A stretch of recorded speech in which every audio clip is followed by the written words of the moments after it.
एक दिन मलका जुबैदा अपनी कनीजों के साथ बगदाद के बागों में घूम रही थीं। रास्ते में एक कनीज ने अचानक कहा, मलका देखिए वो बहलूल दाना। जुबैदा खातून ने देखा कि एक फकीर बैठे हैं जिनके बाल बिखरे हुए थे, कपड़े मिट्टी से भरे थे और वो हाथों में पत्थर के टुकड़े लिए जमीन पर कुछ बना रहे थे। मलका उनके करीब गईं और आहिस्ता से सलाम किया। अस्सलाम अलैकुम हजरत, आप ये क्या बना रहे हैं? बहलूल दाना ने नरमी से जवाब दिया, वालेकुम अस्सलाम, मैं जमीन पर जन्नत का महल बना रहा हूँ। मलका जुबैदा मुस्कुराई और बोली, क्या ये महल मुझे बेच देंगे? बहलूल ने फरमाया, क्यों नहीं, 1 दिरहम में दे दूंगा। मलका ने फौरन 1 दिरहम निकाला और उनके आगे रख दिया। बहलूल दाना ने एक लकड़ी से जमीन पर एक लकीर खींची और कहा, मैंने जन्नत का ये महल मलका जुबैदा के हाथ बेच दिया। मलका ये सुनकर खुशी खुशी अपने महल वापस आ गईं। इसी रात मलका के शौहर खलीफा हारून रशीद ने एक ख्वाब देखा। उन्होंने ख्वाब में जन्नत को देखा और वहाँ एक बहुत ही खूबसूरत चमकता हुआ महल था। महल हीरे और मोतियों से बना हुआ था। हारून रशीद ने फरिश्तों से पूछा,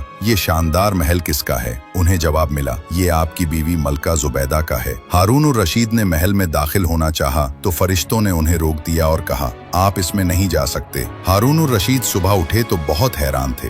उन्होंने मलका जुबैदा को बुलाकर अपना ख्वाब सुनाया और पूछा, जुबैदा तुमने ऐसा कौन सा नेक काम किया है कि अल्लाह ने तुम्हें जन्नत में इतना बड़ा इनाम दिया? मलका ने सादगी से बहलूल दाना को 1 दिरहम देने और उनसे जन्नत का महल खरीदने का सारा किस्सा सुना दिया। खलीफा फौरन बहलूल दाना को तलाश करने निकले। उन्होंने देखा कि बहलूल उसी जगह बैठे मिट्टी और पत्थरों से छोटे छोटे घर बना रहे हैं। खलीफा ने सलाम किया और कहा, हजरत क्या आप मुझे भी जन्नत का एक महल बेचेंगे? बहलूल ने कहा, हाँ बेच दूंगा। खलीफा ने पूछा, कितने में?